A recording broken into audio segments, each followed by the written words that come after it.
અત્યારે હાલ સગર્ભા મહિલાઓને અમારા વિસ્તારની જે કોઈ બી સગર્ભા મહિલા છે દરેકને ફોન કોલ આવે છે, ફ્રોડ કોલ આવે છે। એમાં ચેતનાબેન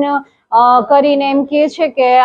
અમે તમારી આંગણવાડી ચેતનાબેન ના તરફથી વાત કરીએ છીએ ત્યાંથી, અને બધું વિગત એની પાસે હોય જ છે, આપણી પાસે વેરીફાઈ કરે છે કે તમારું આ નામ છે, તમારો આટલો મહિનો ચાલે છે, આ જન્મ તારીખ છે તમારી, અને તમારી આ યોજના અંતર્ગત તમારી આ અમાઉન્ટ તમારી પાસ થયેલી છે, એટલી અમાઉન્ટનો મેસેજ આપણને રિફ્લેક્ટ થાય છે। 14,000 15,000 જે કોઈ બી મહિલાઓને બધાને અલગ અલગ અમાઉન્ટ શેર કરવામાં આવી છે, અને એ અમાઉન્ટનો મેસેજ આપણને આવે એટલે આપણને વિશ્વાસ આવી જાય છે કે આપણા ખાતામાં અમાઉન્ટ આવી ગઈ છે। એટલે એ લોકો ઓટીપી માંગે છે, ઓટીપી આપતાની સાથે જ પાછી રિવર્સ અમાઉન્ટ એ લોકોના ખાતામાં જમા થઈ જાય છે। આવી રીતના ફ્રોડ કરવામાં આવેલ છે। આ વિસ્તારની અનેક મહિલાઓ સાથે આ ફ્રોડ થયેલ છે, અને ઘણા બધા હજારો રૂપિયા બધાના ખાતામાંથી ઉપડી ગયેલ છે। હવે અમે આંગણવાડી વાળા છીએ તો અમારા વિસ્તારમાં તો અમારી પાસે સગર્ભા માતા નોંધાયેલી હોય, ધાત્રી માતા નોંધાયેલી હોય, 0 થી 5 વર્ષના બાળકો નોંધાયેલા હોય, તો બધાની વિગત અમારી પાસે હોય જ છે।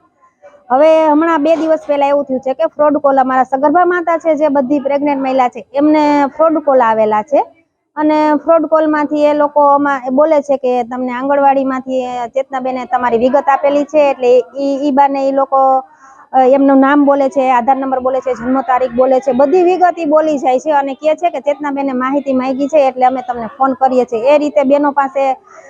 હિન્દીમાં વાત કરે છે અને આ રીતે વિગત લઈ લે છે। આ 2 દિવસ પહેલા ફ્રોડ કોલ આવે છે કે તમારે આંગણવાડીમાંથી હું વાત કરું છું ને આ નહીં, આ યોજનામાં તમારા 13,000 કે 15,000 રૂપિયા પાસ થયા છે, તમે ગૂગલ પ્લે ખોલો, એમાં એક રિક્વેસ્ટ નાખે છે કે એમાં પે લેટરનું ઓપ્શન દબાવો, પે દબાવી છે, યુપીઆઈ પિન નાખી છે તો એના અકાઉન્ટમાં પૈસા વયા જાય છે, ને આ લોકો પૈસા વયા જાય છે, ને આ લોકો પાસે બધી વિગતવાર છે, જેમ કે મહિલાઓના આધાર કાર્ડ, જન્મ તારીખ, મોબાઈલ નંબર, હરેક ડિટેલ છે, ને આ લોકો ડિટેલના કારણે ફોન કરી ને પૈસા ઉપાડી લે છે।